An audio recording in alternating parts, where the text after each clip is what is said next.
I will read my statement for today, just a short statement on what happened. So first, there are administrative updates. As to the BIR box, the BIR box was transmitted by the impeachment court clerk on July 7, 2026 and was received by Attorney Anne Lorraine Garcia Marquez of the Office of the BIR Commissioner at exactly 11:07 a.m. We will be attaching a photo of the receiving copy to the briefer that we will give you later.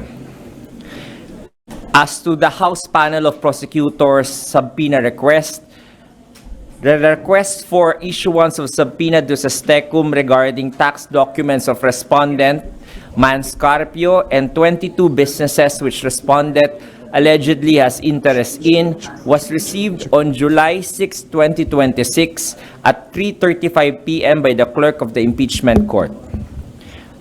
The renewed request for issuance of subpoena duces tecum for bank records as addressed to Honorable Eli Remolona Jr. as chairman of the Anti-Money Laundering Council was received on July 6, 2026 at 3:35 p.m. by the clerk of the impeachment court. Based on the order of the impeachment court on July 6, 2026, the respondent's counsel will be given a copy and 5 days upon receipt may file comment and opposition therewith. Afterwards, oral arguments will be scheduled. Senate President Sherwin Gatchalian called the session to order and convened as impeachment court today at 2 p.m. with 20 senators present. As to the preliminary matters, the inquiry of the Senator Judge Lacson on the 16 votes required to convict as a definitive ruling and not merely a personal opinion, the presiding officer confirmed and affirmed that such is a definitive ruling subject to the legal recourse of any party regarding the matter. As to the manifestation and query of the Council of Prosecutor Lorna Kapunan to the respondent's counsel on the plan of the prosecution to call the respondent as a hostile witness, the presiding officer reiterated that the respondent vice president can be allowed not to appear but will deal with the matter once the prosecution files the appropriate pleading in court, and will deal with it the same way as before, giving the other party the chance to oppose or comment within 5 days and with oral arguments to be scheduled. The start of presentation of prosecution's evidence in chief, NBI agent John Mark Calilong, was presented today. On the defense's motion to have Agent Calilong's testimony be excluded for being not part of the articles of impeachment, the presiding officer denied the motion, citing the case of Enrile versus Sandigan Bayan as the Supreme Court held that the additional evidence is allowed as complaint is just the summary of the charge against an accused. It does not include the evidence to support the charge in the articles of impeachment. The direct examination of the witness was conducted by the counsel for prosecution, Attorney Ligutan.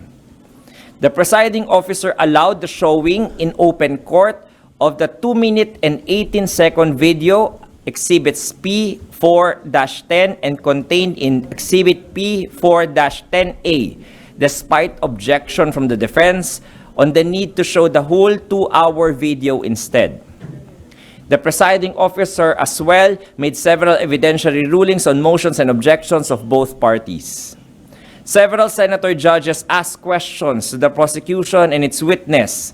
Of note is the question of the Senator Judge Ontiveros on why Article 4 is tantamount to an impeachable offense, to which the counsel for prosecutors, Attorney Ligutan, answered in the affirmative with explanation.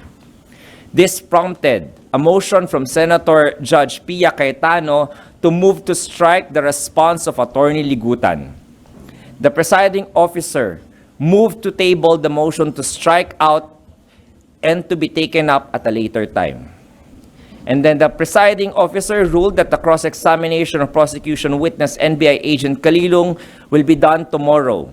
The trial has adjourned and will resume tomorrow, Wednesday, July 8, 2026 at 2 p.m. for the continuation of the testimony of prosecution witness NBI agent Calilong for cross-examination by the defense. So tapos That's na all. po yung direct examination ng prosecution kay Calilong? Tama po.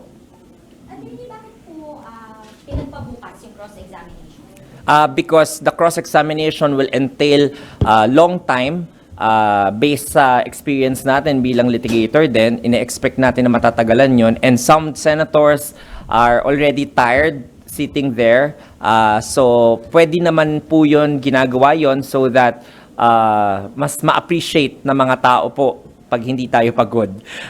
Mas ma-appreciate din yung storya at testimonya ng testigo kapag nakapahinga rin siya. Kasi tuloy-tuloy rin siya kanina. Kawawa rin naman. Moving forward, sir, ito ba yung maaasahan natin parang schedule ng trial na hanggang 6 or before 7 p.m. yung matatapos? Yes. I think we want to make the trial very compact and expedient.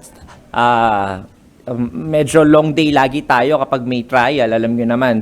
So gusto natin na as much as possible lahat ng mga incidents ma-resolve kagad at mabilis yung mga pagpepresenta ng mga testimonya at ebidensya. Although, sir, that would also mean ma-extend pa yung 92, at least 92 days. Hindi pa natin alam kasi sometimes the court will schedule a specific 92 days, but because of exigencies or yung mga ganito na hindi naman kasalanan ng both parties, hindi rin kasalanan ng korte, just as part of court management, the court will necessarily extend the trial dates as need be. So hindi talaga siya 92 or 93 days na nakatali talaga. But what transpired to the attorney is hindi na sunod yung sanay target na One day, one witness rule.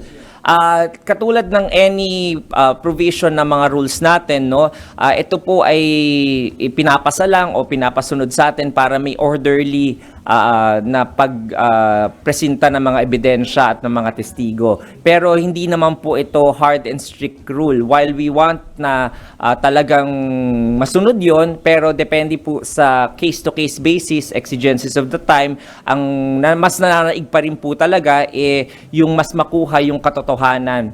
At mas makukuha po yon kapag lahat po ng parties ay medyo hindi napagod sa gantong klaseng kahabang mga testimonya. May epekto po ba, attorney, yung schedule ng oral argument para dun sa pagsupina sa mga bank records dahil kakain po ng oras ito instead na magpipresenta ng ebidensya ang prosekusyon?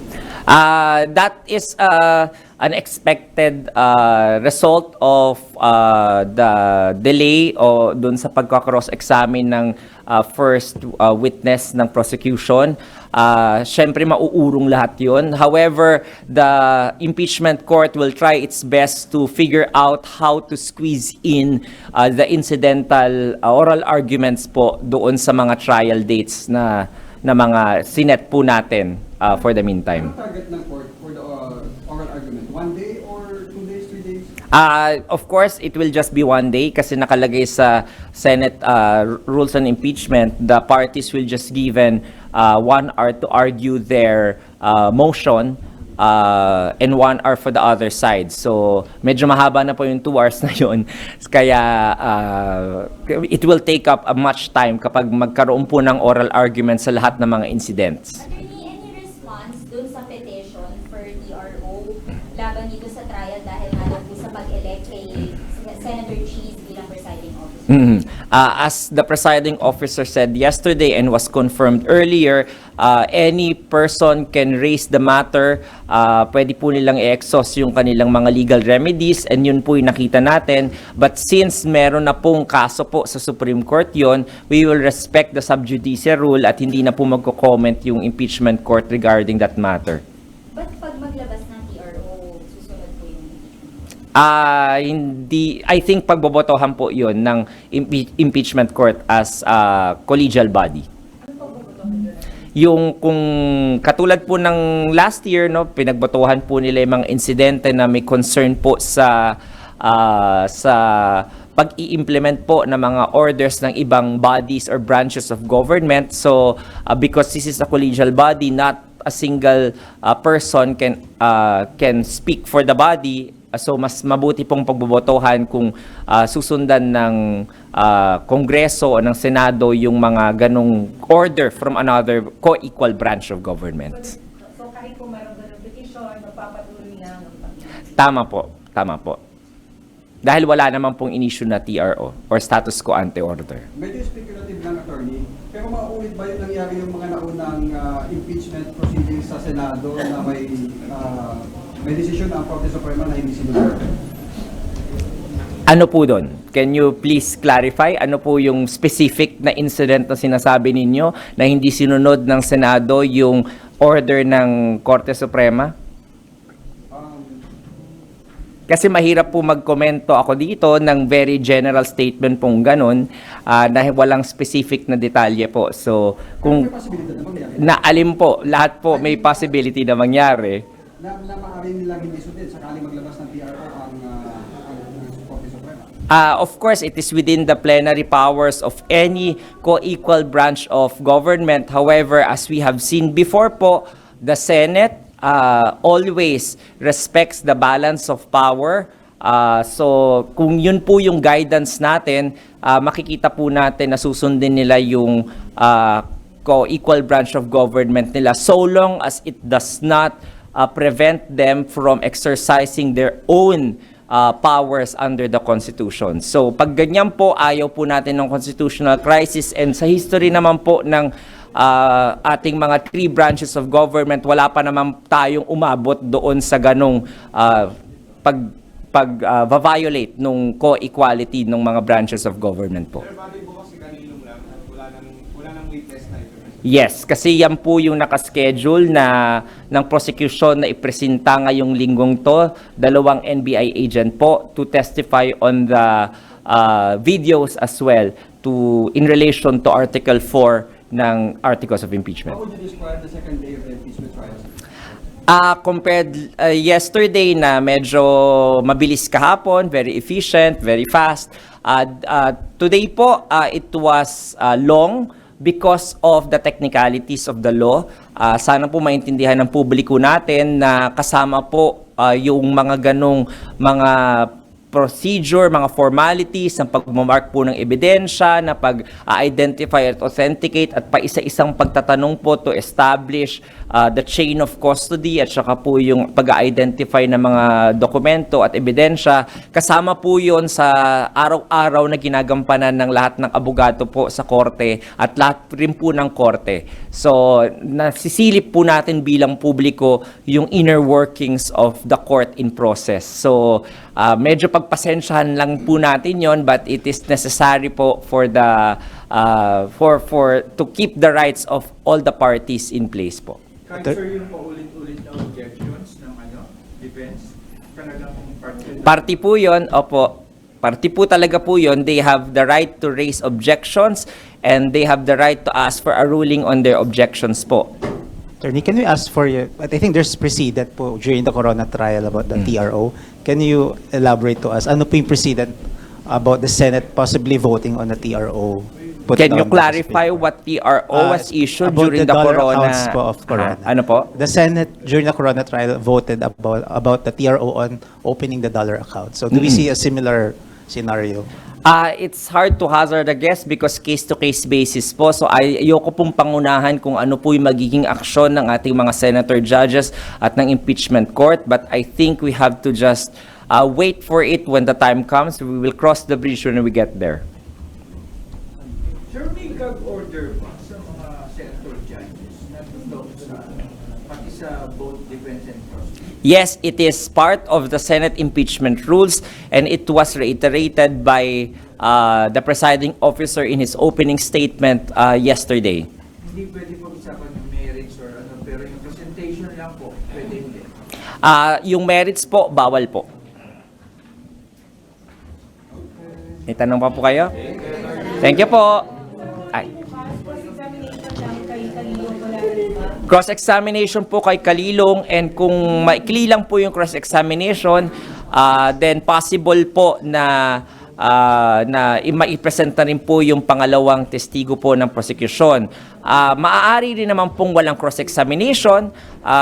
Nangyayari naman po yon sa ordinary na experience ng mga korte at mga abogado po sa litigation. So kung wala rin pong cross-examination, then the prosecution will move to their next witness po na si NBI agent Lontok. Or possible tomorrow yung two 2 hours na all-time press con ni VP. Possible po. Hindi ko po alam kung ano yon. Sige po. Salamat po. See you again tomorrow. Bibilangan kita. Wala. Ganon po yun pag ano, kasabi naman po ng ano natin, ng presiding officer, he will be liberal in the implementation of the rules because the other party naman can also question it eh. Yes, pagbibigyan lang po. It's better po na ipasok na as much as possible kung may matters of admissibility lang. Let the senator judge decide on the probative value of the evidence. Kesa po magkamali na hindi ipasok, then hindi na mako-consider yun ng mga senator judges in their deliberation doon sa kanilang ultimate question kung guilty or not guilty. Ito lang sa possible na hindi sila mag-cross-examine. Ano yung wisdom behind it? May paliwanag sa public kung hindi man mangyari. Minsan kasi po, hindi po nagko-cross-examination ang isang abogado ng kabilang party kung wala pong nagawang damaging testimony yung sa direct examination at walang kailangang klaruhin o hindi binibigyan ng importansya yung testigo na yun. Apo. Totoo ba nag-walk out si Atty. O ano lang yun?